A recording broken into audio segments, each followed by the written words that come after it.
All right. The Duluth Chamber is grateful to provide this offering free of charge to our members because of the generosity of our sponsor, the College of St. Scholastica Stender School of Leadership, Business, and Professional Studies. And at this time, I have the pleasure of introducing to you our speaker for today, Julie Visger. She is the new Leadership Development Manager at Flint Group and an NCAA certified leadership training facilitator, a member of Flint Group since 2019. Julie is also a senior project manager and leads a professional services of project managers. Julie is a certified Gallup Strengths coach and works with various teams of all sizes to help highlight individual strengths and talents that one can bring to their team. Julie also leads Flint Group's culture initiatives and is a certified facilitator in DISC as well. She is also our former Fuse Council president, and she is an active member of our Duluth community and Duluth Chamber. This is intended to be a conversational session, so please do ask questions either by unmuting your microphone, or you can add your question in the chat. And like I said, there will also be time for questions at the end of our session. Julie, thank you so much for joining us today. And thank you again to the College of St. Scholastica, Stedner School of Leadership and Business and Professional Studies. So take it away, Julie. Awesome. Thank you so much. All right. Well, I'm going to share my screen here. And then we can get started. I have seen some people pop on here, and so it's fun to see some people I know. And those of you that I don't know, welcome. Happy New Year. I always love the start of a new year and how much energy and all the fun that brings. So, yes, today we are going to be talking about the importance of leadership training within our workplace and the culture that we want to strive for. So, hopefully it's not going to be any earth shattering.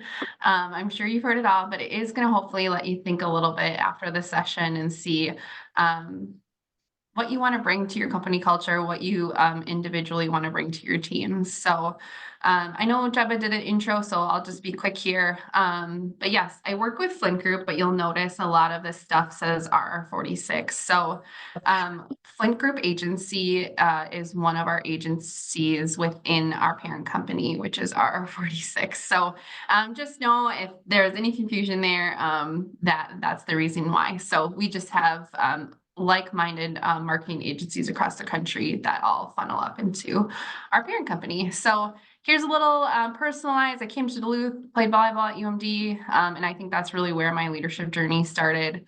I worked for the NCAA in Indianapolis, where they have a formal student-athlete leadership program. So loved working there and getting to work with student athletes all over the country. And then recently, within our parent company, we've put on some leadership development work and curriculum for our staff. So, and then within the last year, that's my little son, Isaac. I know some of you have probably heard me talk about it, but yes, being a new parent and all those chaos and crazy things that come with that. So that's me. And hopefully we can all get to know each other a little better today. So the agenda, I'm just going to talk through some statistics and findings of investing in leadership training.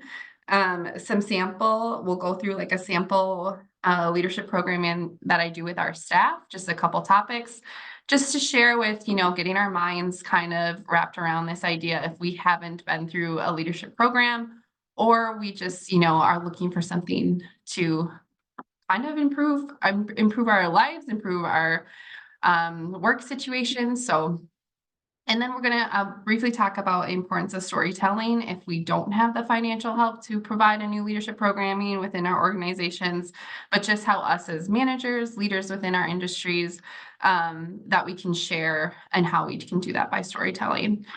I'll walk through a few assessment tools. So if you're thinking about wanting something new for your team, or you just want to bring some new life, some new air, We'll just talk through some assessment tools that are out there that I've personally used that I think is a good investment. And then why? Why are we sitting here today on a Zoom call learning about this? Why are we in our work 40 hours a week? Why is there so much important that I feel like, obviously I'm very passionate about this topic, but why I do feel like it's very important that we as engaged individuals in our work take time to take on this leadership development work, whether that's for ourselves or that's for implementing within our companies. So I hope this gets you excited to learn a little bit more through this topic today. So again, we'll start with some statistics. So this is straight out of Gallup's Clifton Strengths Assessment. So I recently became certified. Our company was saying, yes, we want to invest in this tool. We want to invest in somebody in our company. And so this was a statistic right from them that says people that focus on their strengths. So this is that awareness of what I'm bringing each day is I'm operating within my strength. They are 3 times likely to report having an excellent quality of life, and they are 6 times as likely to engage in their jobs. Today, you're going to hear me probably say engaged and be an active participant a lot. It's different to just go and mind your day at your work and be there and collect that paycheck. And there's those individuals that we want that are leading our teams, cultivating a culture of positivity, wanting to actually, be successful at their jobs and have those around them be successful as well. So being engaged within that work probably is going to have a lot better output as well. So, these are some statistics that is from this assessment tool that we use at Flint, and we invest it because we strongly believe in these 2 stats. Let's invest in our employees so that they can be more engaged in their jobs, which hopefully helps with quality assurance and all of the things to follow. Recently, I got to write a thought piece, and my true topic that I love on leadership is incorporating fun. It sounds simple, but and maybe silly to some of us, but how are we actually incorporating fun within our workplace? And so some of these statistics are finding that 90% of engaged employees, again, that word, say that they work with a fun team. People they actually enjoy going to work and doing amazing work with. So that's what we're striving for, compared to a 37% of disengaged employees that are saying, I don't have fun at all. I'm not engaged. I don't like my coworkers. How do we, from a leadership development standpoint, incorporate that into our culture? A Bright HR study found that 62% of employees who took no sick days in the previous 3 months had fun at work. More revealing, 58% of those took 11 plus sick days, reporting not having fun at work. So when some folks talk to me about, well, we don't have time, we don't have resources, we don't want to put energy into investing into the leadership development programs, it's going to save you money in the long run. You're not going to have that revolving door of individuals, and the individuals you actually invest time in will invest in you back, and make this quality of work a lot better. So I always challenge folks to say, that revolving door is also very, very costly. The last thing I'd like to point out, this is the next generation. I've been doing a lot of research, and we bring up the pandemic and we're even 3 years past that, but there's been a shift, as well as with the generation that's working. So as of 2024, there's 27% of our workforce that is Gen Zs. And they actually, 51% of those Gen Z's employees are more likely to prioritize health and well-being over work. This is also why we need to invest in company cultures. They list positive culture, mental health, and well-being benefits as a sense of purpose. This just makes me think of that new sick and leave time. I need to do some more research on that, but that's exactly what people are wanting. They were wanting these mental health days, these well-being benefits, into their workplace. So how are we as a company going to look at that instead of just working in our same way? And so, yeah, over the last decade, there's been an emphasis truly on improving that employee experience once they come and are willing to come back into work. Companies are eager to find, either if it's investing in employees from an educational standpoint or investing in cultural ways, but offering a dynamic workplace environment instead of just like we clock in at 8 and you clock out at 5. The other important thing I see from this is, yes, we all want to be paid even, like, fairly, market, all of that stuff. But in those top 3 priorities, I would go on a limb and say that individuals that have that flexibility and that autonomy with their work schedule, that maybe they do want to get that workout in before they start. Maybe they have 3 children they need to like cart from point A to point B.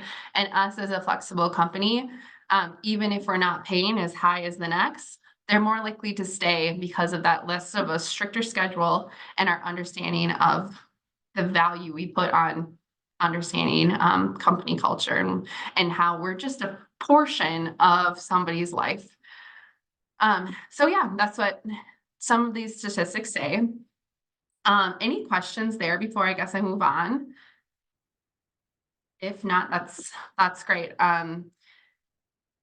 We're going to go into a sample of what I do with our teams at RR46. So there's a couple topics that we'll just go through. It's a book called The Twin Thieves and Having a Growth Mindset when we approach work. So at the end of all of this is my favorite book right now. I just heard of it last year, I think. But we're going to draw for a name. And so of one of you that will get to receive this book. So stay tuned. All right, so now we're truly going to change a little bit. You all are participants in this leadership program. Please, I encourage you to feel comfortable unmuting and participating, as well as if you don't want to unmute, I don't always love it either. Please feel free to use the chat, and myself and Jebo will be monitoring that as well. So at this point, I will ask us to go on camera. I know all of us don't love that, but please share your camera. It's only a short time, and then we can go back to just learning and listening about the rest of kind of these topics. So I'll just give everyone a second. Awesome. Hey, everybody. Fun to see your faces now. Okay, so hang on there. We'll get started. Okay, so put yourself in. You signed up for leadership programming, and here we are, day 1. Here's the expectations of you all. We're asking that you push yourself to learn and to grow and step outside of your comfort zone, which we already have by turning on our camera. Yay. Be engaged and focused when we are working sessions. So if you have a dual monitor, please do not be looking at work. We're here for the next 10 minutes. Let's try to gain a little ounce of what we can while we're together. We're going to drive your own development and challenge the peers that are sitting on this call right now. We're going to be open and respectful of the range of thoughts and life experience from our fellow participants, and we're going to seek connection. So, hey, you might hear something from someone and be like, I really like that thought. Maybe I should connect with them afterwards. We do this in a 2-day intensive program, so you do get to know your fellow participants. We have breakout sessions. We will not be doing that today, but just to kind of give you a little thought behind all this. The expectations you can put on myself as a facilitator is I'm invested in the growth and development.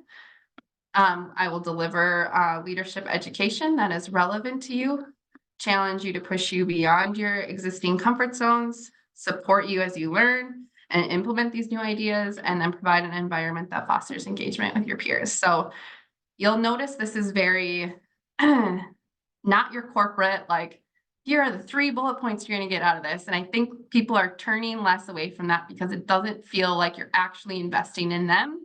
It feels like this is another corporate leadership program that is getting pushed, that I'm now taking time to spend away from my actual work. So we try to really, even in these like expectations, think of like, how do we want to present our expectation versus bullet points we want to hit? Our goals are to provide a transformational experience for all participants. Again, this is over the course of 2 days, so hopefully they can think of these things as they go forth. Empower you all to feel confident in making a decision and inspire participants to live and lead in their most authentic way. I know authentic is a buzzword, but I truly do believe that if we can gain to know ourselves a little bit more, the better we can be. So has anybody, I showed the cover of the book, here it is again. Has anybody, raise of hands, read The Twin Thieves or even heard of it? I'm just gonna scroll down. I see a lot of head no. Okay, awesome. Well, I didn't know about this book as of a year ago either, but so as a guess, you can put in the chat, you don't have to unmute unless anyone's brave enough. Does anyone have any guesses of what the Twin Thieves are?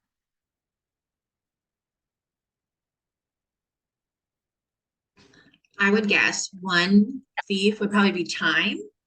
Okay, that's a good guess. That's great. Time and money, maybe? Time and money. It's probably right up there after you find out what these two are. But yeah, I see some other guesses in the chat. So in this book, The Twin Thieves, these are the twin thieves. They are one, the fear of failure and the fear of judgment of others. So half of the time that we do things, it's because of those two reasons.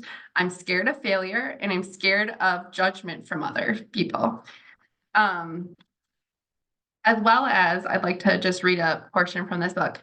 Basically, they found out the number one thing driving great teams is developing an environment, the culture that we are promoting within our organizations, that rise above these two twin thieves. A team where people know they can take risks without being ridiculed and exposed or embarrassed.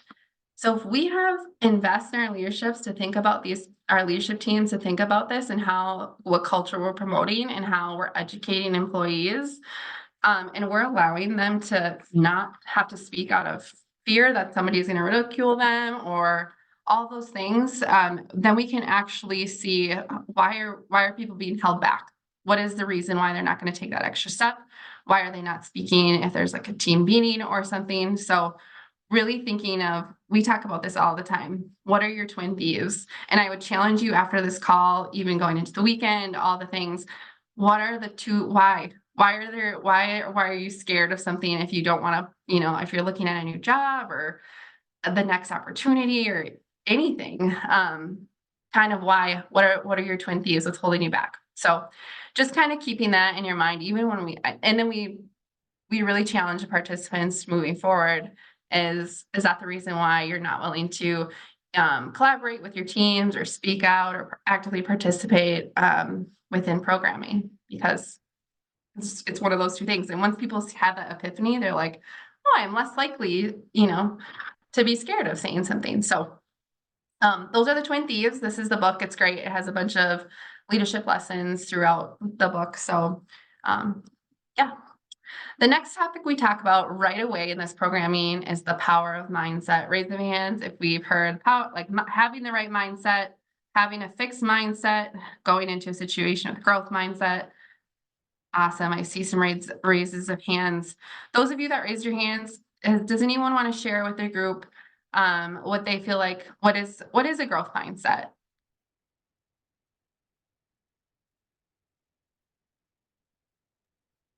Open to opportunity. Open to opportunity. Absolutely. What else? Excuse me, open to change. Open to change. I heard it Absolutely. described as no belief in can't. There's always a way to do it, whether it's a convoluted solution or not, it still can be a solution. Yeah. Yeah. Solution focus instead of, oh, this is just another problem I have to face. Yep. I think listening to your team, because there could be different generational ideas, and depending on your ages, we all have different ideas. So hearing all those ideas are really great. Yeah. And not having like that negative connotation right away. Yeah, we always, absolutely, you all are correct. So this is, we talk about a fixed mindset versus a growth. And when you approach challenges, this is mentioned, you want people with a fixed mindset, they avoid it. People with the growth, it's like, oh, I can see how we might be able to solve that. So that's that solution forward. Obstacles, we want to give up easily. We don't even want to maybe approach it as a fixed mindset.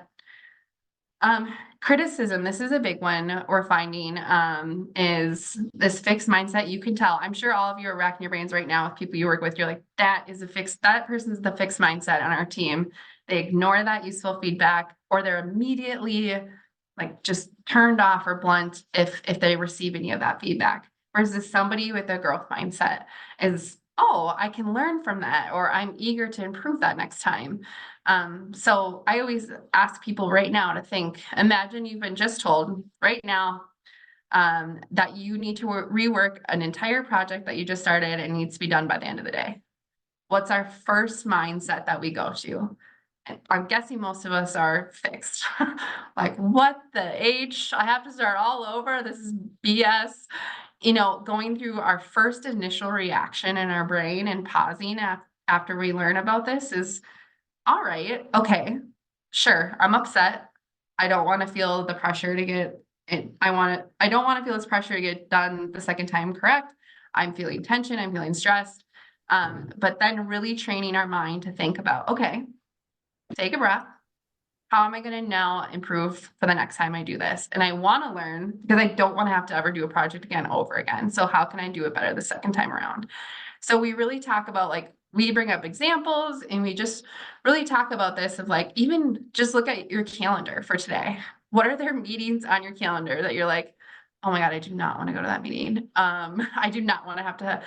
And how can we change our mindset so that we put the onus on ourselves that I'm going to not approach this meeting with this avoiding or negative connotation, but how can I approach this meeting with a growth mindset? So that's what we really talk about, and kind of the first topic as well, because I know leadership development work isn't always everyone's cup of tea. But if you can break down those barriers as to why, is it one of their twin thieves? Or is it because they just approach everything with a fixed mindset and this is the first time they've actually been like, oh, why do I approach something like that? Then we've already, broken those walls down. So I'm going to share this video. It goes a little bit more in depth in mindset and how we as individuals can train ourselves to be better with these two.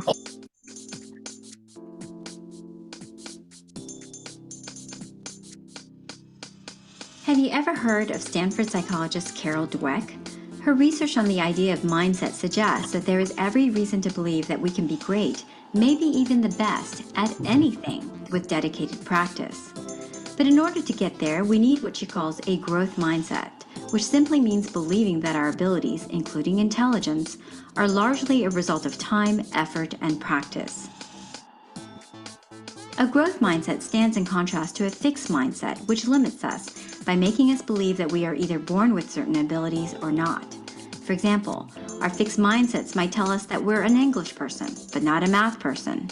Sound familiar? Having the right mindset is important because it affects behaviors which greatly influence whether or not you will succeed at something. For example, if you have growth mindset, you're more likely to embrace challenges, appreciate feedback, and when failures happen, you don't allow it to define you, and instead, you use it to help guide how you can improve. Those who have a fixed mindset, on the other hand, shy away from challenges, don't implement feedback, and in fact, often feel defensive about the criticism. And when failures happen, it's devastating and feels like an attack on one's worth. You can see that there is a self-fulfilling prophecy here. If you believe that your abilities can improve, you'll engage in behaviors which make it so. If you believe your abilities are more or less immutable, you don't try to improve, and so you don't. If you recognize yourself as having a fixed mindset about things, well, you can change that. Practice having a growth mindset, and the sky's the limit. So that is talking a little bit more in depth on what that was from a topic standpoint, as well as encouraging to practice. This just doesn't happen overnight. This is something that people really need to work on. And so we bring this first and foremost to every single programming that we run. Just because how we approach a situation is really going to reflect on how we lead and manage our teams. Some of you are also sporties and love hearing from fellow coaches, but Nick Saban, he's the former Alabama coach, just retired, and a lot of his stuff is popping up now because a lot of his speeches and how he led successful teams are kind of to the forefront right now. So I found this, and while we watch this video, I want you to think about how does this relate to a growth mindset? And then do you think people who he's talking about, either on the bus or off the bus, who is the one that has the fixed mindset and who has that growth? So this is just another quick video. To be able to communicate with other people, and you have to work with other people. And you can never have any team chemistry for this reason. Mediocre people don't like high achievers, and high achievers don't like mediocre people. So if everybody doesn't buy into the same principles and values of the organization and the same high standard, you're never going to be successful. Just like our spring practice right now. You know what my goal with spring practice is? Get the right guys on the bus, get them in the right seats, and get the wrong guys off the bus. So one of these days, you're going to be working in an organization, and somebody's going to try to do that to you. So which one of those people do you want to be? Do you want to be somebody they're trying to get off the bus because you're satisfied with mediocre performance? Because you can never have any team chemistry in your organization if everybody's not committed to the same standard and the same things. You know, when I worked for Bill Belichick, we had one sign in the building. It was, do your job. And you go in all these places and, you see all these things. One sign, do your job. I love that. I just shared that with our team, the project managers I work with, and I just think it's really, really good food for thought. So while you watch that, did anyone have some thoughts of how he using the scenario of players with like growth mindset versus fixed? Any reactions to that video?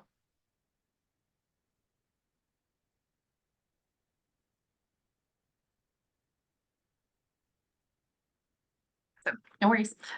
Yeah, I just think it's a powerful video. I love that it just really breaks it down to do your job and also find the right people that also are high achieving and wanting to do that. So I think we all recognize folks that we work with or that we manage, and we're like, why does this continue to be the issue? And it's so simple, because you have people that are okay with operating mediocre and you have people that are high achievers, and that just combination doesn't work. So how do we get everyone on the bus to ride in the same direction? Well, it's through leadership development work. It's through teaching this, and it's to how do we inspire those folks and give them the right tools.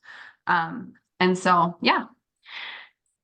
To end our sessions, we always end with a quote. We start sometimes with a quote, we end, it's just some time for reflection. It's time to just really, have some food for thought. So here we go. Change can be tough, but I never heard anyone say it wasn't worth it. So just thinking that if there's a change in your environment, if there's a change within a system, a software that you're working in, it's going to be worth it. And it's because how you're going to approach it. If you're approaching your change with a fixed mindset or the fear of failure or the fear of judgment with others, then that's going to where you're going to run into those challenges. So that's kind of this is just like the sample of what we start with. This is 10 minutes of a 2-day training that we put on, but we kind of work from topic to topic and really trying to get people to look inwardly before they lead. So any reactions, any thoughts, any wheels turning in brains for the remaining of the day, work week, and how we can, kind of improve ourselves and others? That's all I ask. If you want to turn off your camera, that's great. If you want to stay on, I'm also happy. So this is that sample programming, and now I'm going to go into some other skills that we use. So the next portion I'm going to share is the importance of storytelling, why it's important, and how if we don't have dollars to invest in our company or a lot of time, how as we individual leaders and managers can use the skill of storytelling to relate with our coworkers. So leadership through storytelling and why it's important. Our private stories determine who we are and how we see the world. People don't care how much you know until they know you actually care about them. People use stories naturally every day without being aware of how they're revealing themselves to the people around them. And storytelling stirs these emotions. The open you are and the story you want to share with those individuals, maybe that allows them to share it with you as well. Leaders, managers who are really impactful, tell those compelling stories and can move the audience from apathy to empathy and into action. So just being relatable and breaking those walls down by sharing a story as a leader can help maybe drive some action if there is change. I always like to point out, it's easy to lead when things are going well. It's easy to lead when there's no change. It's things that you need to incorporate when it's challenging and harder, like these things here, to get that buy-in and to get people on board. So if you're thinking leadership story, the key benefits, skilled storytellers are effective communicators. They're typically seen, people want to follow, even if they're not in that manager or leadership role, there's still those folks that they follow. Managers who are skilled in storytelling most likely are to be effective leaders. They make hard data understandable and memorable.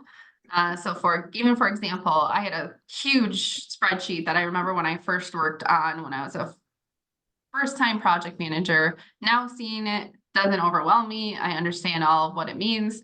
But we have a few new project managers that just joined our team, and I could just see pure fear in their eyes when we started the spreadsheet. And so I started with this story and I broke down those walls, and we had a real conversation of what is scary about this document. What columns don't make sense? What do I actually need to fill out in this document? So it was a really good conversation, but had I just started in explaining everything about the columns, maybe they wouldn't be as bought into the idea of like, yes, I've been in your shoes and I get that this is overwhelming. So breaking down those barriers by telling stories. We also trigger emotions in the listener. So if I'm emotionally invested in things, or I can see that my manager is emotionally invested in myself, you know, the more I'm going to listen and provide action from that. Why it works. So stories allow listeners to imagine themselves in the same situation, just how I had shared. It's connecting people at the human level versus process and project oriented. It's humanizing how we train, humanizing and how we operate with each other. Emotional connections also trigger associative thinking. So listeners think in the themes of the narrative to their own stories. And then leadership versus management. So we have managers and we have leaders. And sometimes those aren't always the same thing. So management is usually about maintaining status quo of the organization, maybe making sure we all are successful or meeting goals for a company. But leadership refers to an individual's ability, I'm gonna say that again, an individual's ability to influence, motivate, and enable others to contribute towards the organizational success. So that's why our approach is always looking at the individual first versus how, what are our goals for the year? How can we make sure we invest in our employees so that they want to hit those goals because they're truly driven and engaged and an actively participant of our organization. We influence and inspire separate leaders for managers. We're not doing it for power and control. So yeah, that's just kind of a little insight that I like to share, that if we're thinking about maybe making that jump to the next manager because we feel like we'd make a great leader, what's your story? What are you going to convey to those employees?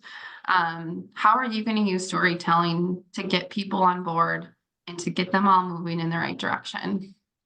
How are you going to get them on the bus? Which I like that. Here's some tactical things, some assessment tools. So some of you might be on here thinking, I just kind of want to learn more what's out there. So cool, Julie, this is great that you do, but how can I invest, or what tools do I have available for myself? So these are some things that I've used, and I've just identified kind of the differences between them. Oh, it was a webinar.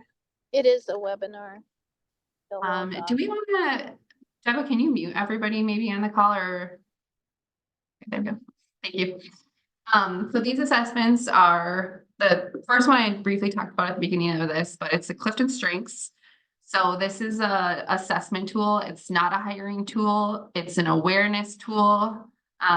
It's for people to start recognizing what they're good at and what they're naturally good at versus how can we make them better by looking at their weakness. So this is we're a strength-based organization. Everyone in our company goes through strength training, and that's also pretty powerful to say when your whole company can talk to and relate and have common conversation about, oh, your strength is positivity. Great, mine is too. How can we bring more of that and get other people on board with that in our workplace? So Clifton is great. It's an assessment tool.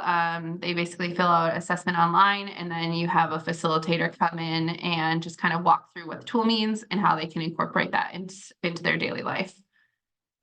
The DISC. So this is another, this is more towards like behavioral, how you are going to act in situations. So this is, DISC stands for you either get a dominance, influence, steadiness, and conscientiousness. Has anyone ever taken the DISC? Raise their hands. Have them a couple, Sue. Great. Yeah, this is just another tool that helps you. Again, it's an awareness tool. It's not used for hiring, but it shines an understanding of improving, really looking at improving communication, because it's the platinum rule. Treat the way people treat others the way you want to be treated versus treat them how you think they want to be treated. So it's really identifying the different styles and how we communicate. The Enneagram, this is another behavioral tool.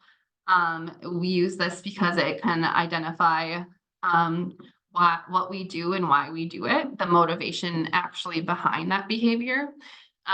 This is kind of a newer tool that it may not necessarily be a newer tool, but it's kind of the one that a lot of people are moving to. We see, and so yeah, it's focused on less of the traits, but more of the emotions behind that personality. So that's kind of the difference between DISC and Enneagram. And then I haven't used this, but this is something we're looking to invest in. This is predictive index. Has anyone used this tool at all? No. Okay. Yep.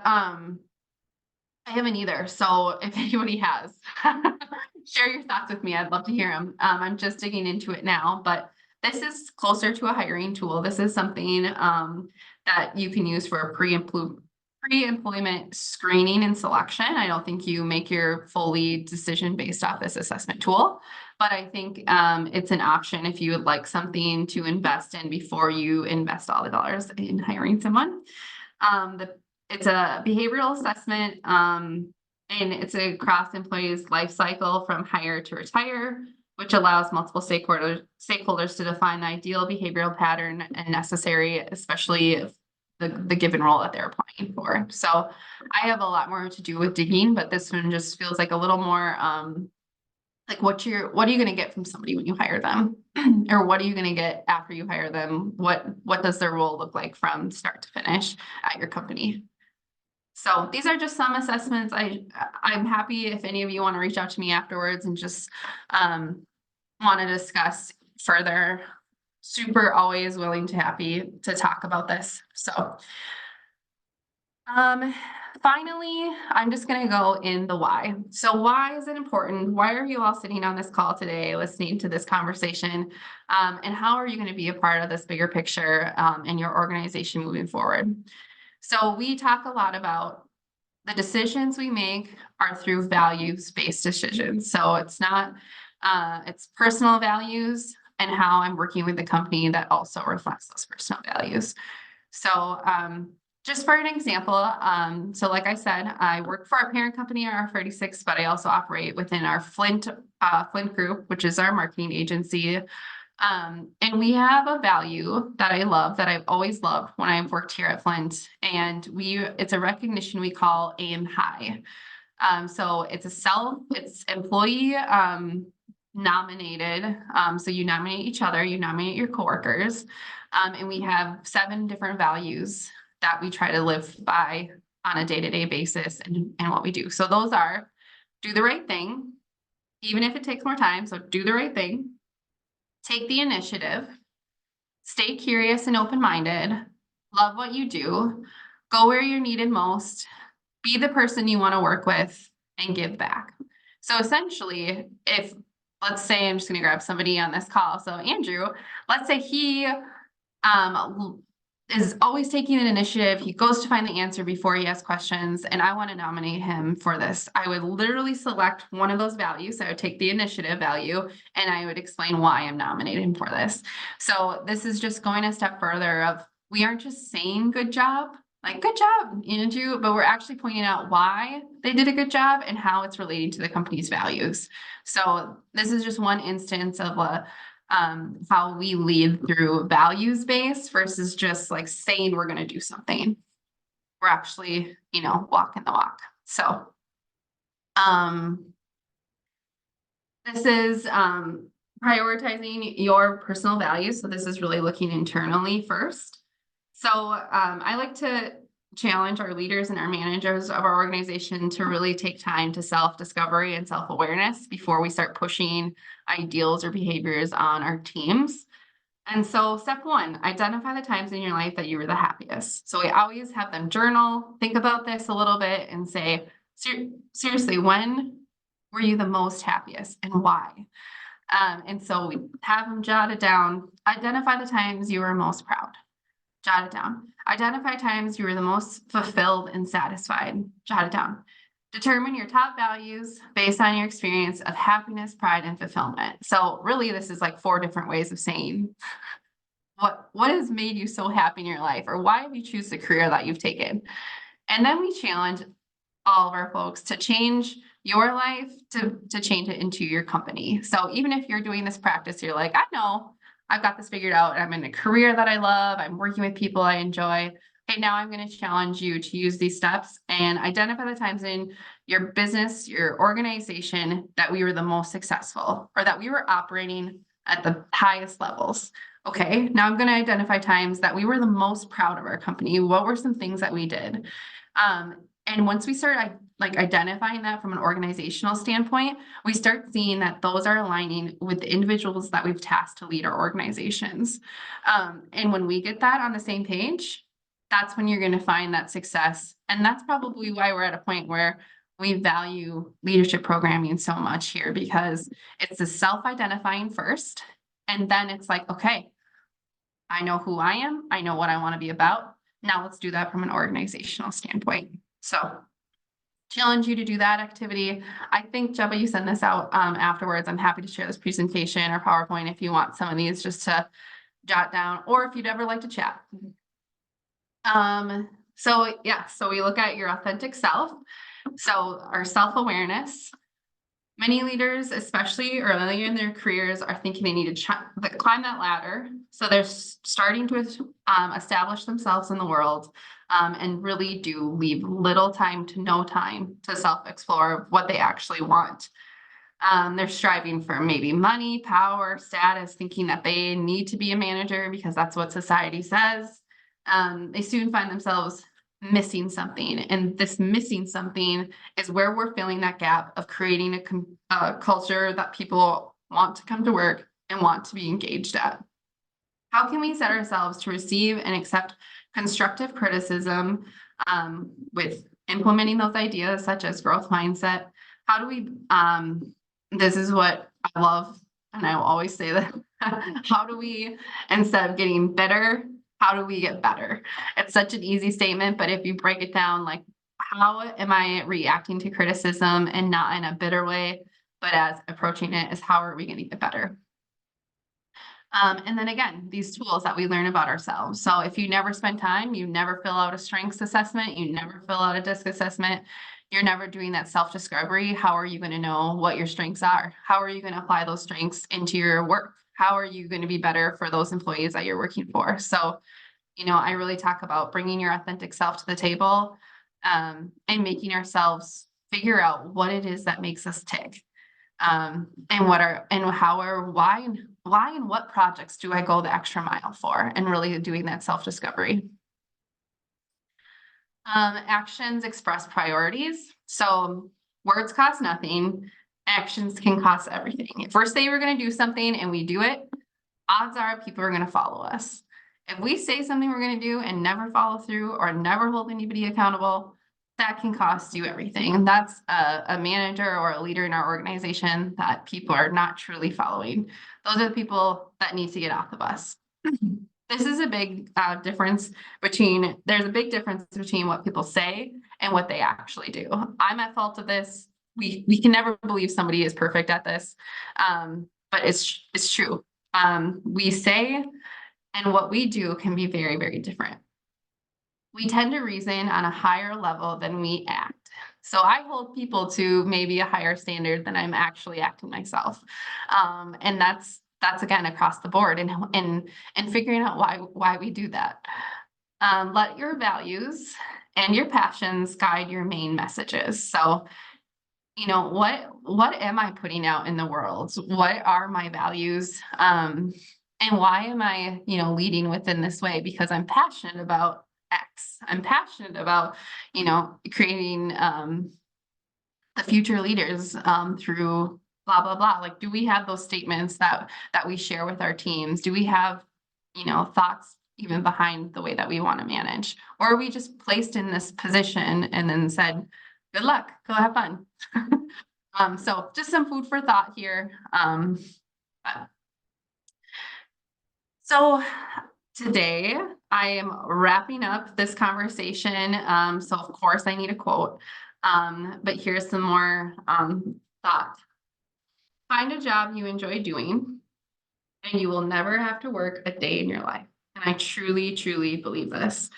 I know sometimes we aren't always benefited the financial support of always wanting to do what we enjoy, but how can we incorporate that into maybe our current roles, or maybe it's elsewhere. So yeah, think about, and this from a leadership standpoint too, is, how are we investing into our employees and giving them, like, I truly do feel like people love learning and getting to know themselves and improving in their jobs. I don't think people come to work every day and say, I'm just going to be really crappy. I'm just going to do a mediocre job today to get me through. Like, okay, that's a waste of 40 hours for yourself and a waste of 40 hours for the people that work with you. But how are we, giving people that voice, or how are we investing in them? And that's what we really look at.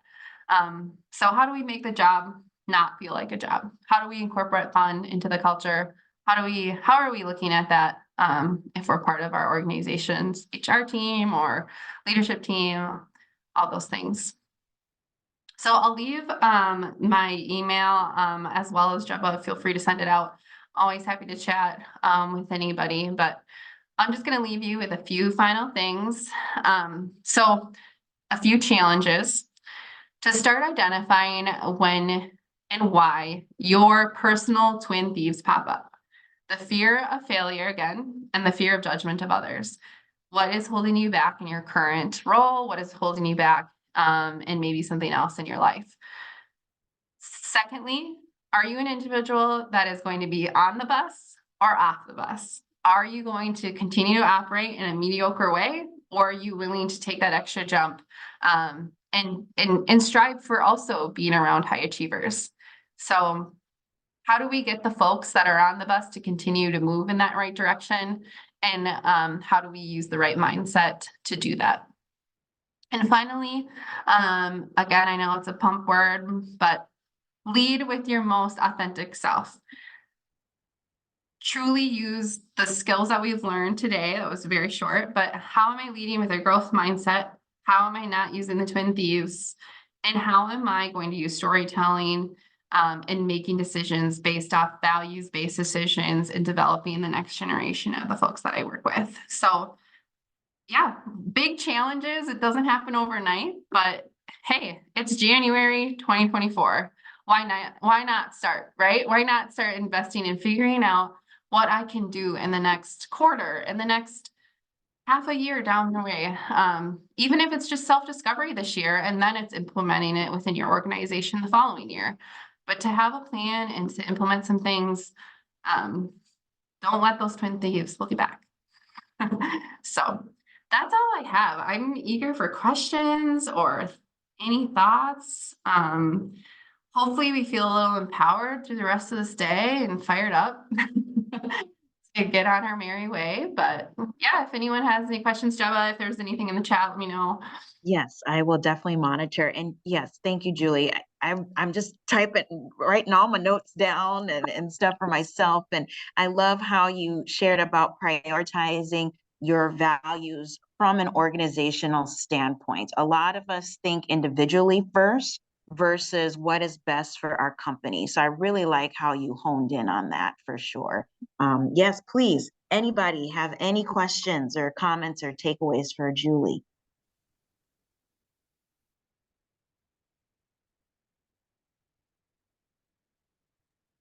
I'll hop on quick, Julie. First off, thank you.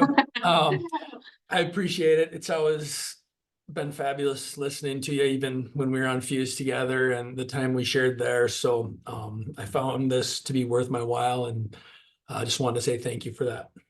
Yeah, thanks, Dan.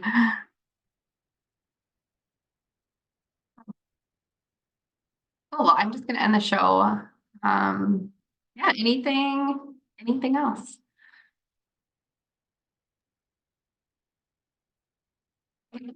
All right, Jebba. All right. So as a gift from Julie, she is going to gift a lucky participant the Twin Thieves book.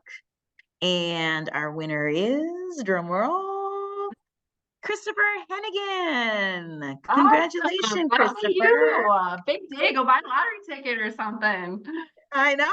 Come on That's down. awesome. Hey, Christopher, will you either send Jebba, or Jebba, will you just send his email to me and I'll connect with you and just send you the book somehow? I'll connect with you. So Appreciate you. Thank you. Yeah. all right. Well, this concludes our webinar. Thank you, everyone, for participating. Julie Visger, again, you can definitely contact her. I'll send an email of her email address if you have any further questions. And thank you, Julie, for kicking off our educational series here with the Duluth Area Chamber of Commerce. Thanks, everyone. Have a wonderful afternoon. Thank you. Yeah, have a great day.